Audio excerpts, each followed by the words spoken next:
Okay, I've got something really special to share with you guys today. Can you see the circular structure here? It's very faint. There's a spine coming up here, there's another one here, another one here. Got several little spiny bits coming through here. You know what? I'm just going to cut to a clip that I got earlier that showed it with the angles real well. Have this round structure here with these spines coming off to either side. And then we have these little teeth. Another thing with little teeth here. Okay, welcome back. So what's really special about this is actually the inside mouth parts of a very rare trilobite. And the reason I know that is because it broke. It broke on the way off the mountain. I thought I had lost the specimen completely, but it turned out it was at the very bottom of my backpack in a container that had gotten, I don't know, overlooked somehow. So I'm very excited to have it, but it broke into pieces immediately when I opened the container. But this is what the top was. And I've repaired it with B72, conservation grade glue.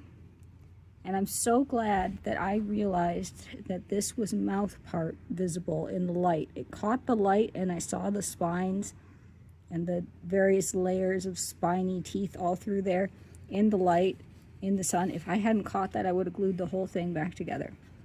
But you can see here, so we've got what probably looks a lot like a Biceratops, which is one of our rarer trilobites, right?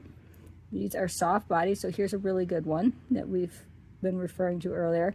The eye stalks are really tight in with the glabella. No cheek spines, right?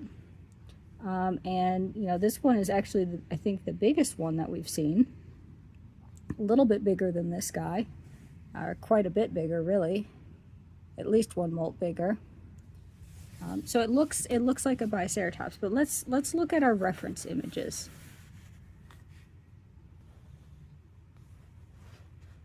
Okay, so we actually have here soft tissue or softer tissue preservation.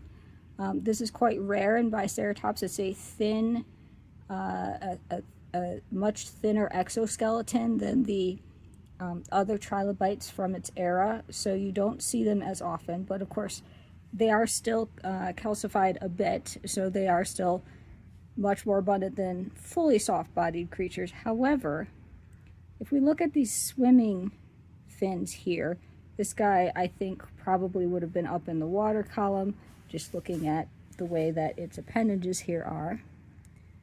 You can see, let's see if we can get some light on here. You can see that we have, it's very difficult to get the lighting right, but basically we have a bunch of little frills, little frilly bits. I gotta be careful not to actually touch the fossil here.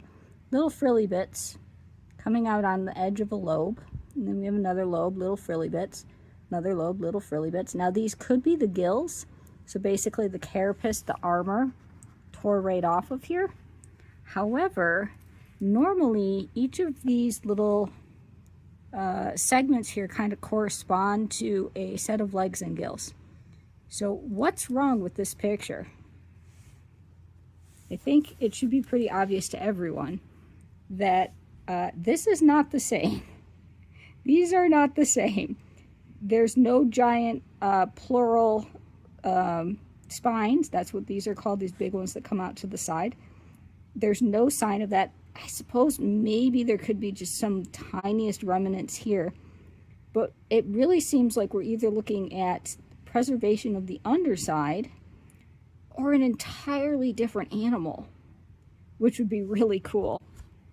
Maybe you know, the Biceratops is more abundant. This is actually something that's up in the water column, and it went unnoticed because the body hardly ever preserves, and all we've got is the heads, which look so much like a Biceratops head that nobody even noticed it was here.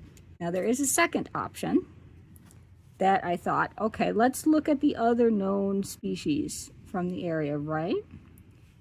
So check this out. Do any of these match? Well, definitely not these two, but this one kind of, sort of. However, we can test that. The way we can test that is this guy has cheek spines. So it has spines. Let me move it into view. See? Nice big cheek spines. So do we have cheek spines?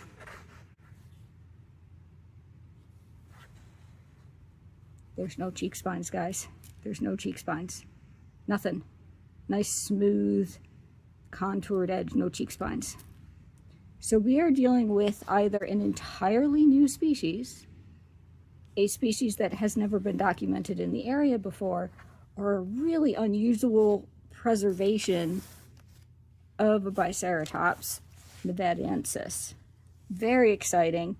And we got multiple layers of tissue preservation that was retained. It also have like another part down here. I don't know if that's even part of the same individual. It certainly is Biceratops again, but this may or may not be part of that. However, this particular set of fossils I'm going to be setting aside and making available to any researchers that are interested. And I will continue to look for the rest of the parts throughout the collection. It is from my main dig hole, so I'm really optimistic that we may actually have the rest of it in there somewhere. So yeah, very exciting stuff. Maybe not the best preservation, but certainly a unique preservation, showing us some very unexpected details that just don't quite line up with what you'd normally expect. So, exciting stuff.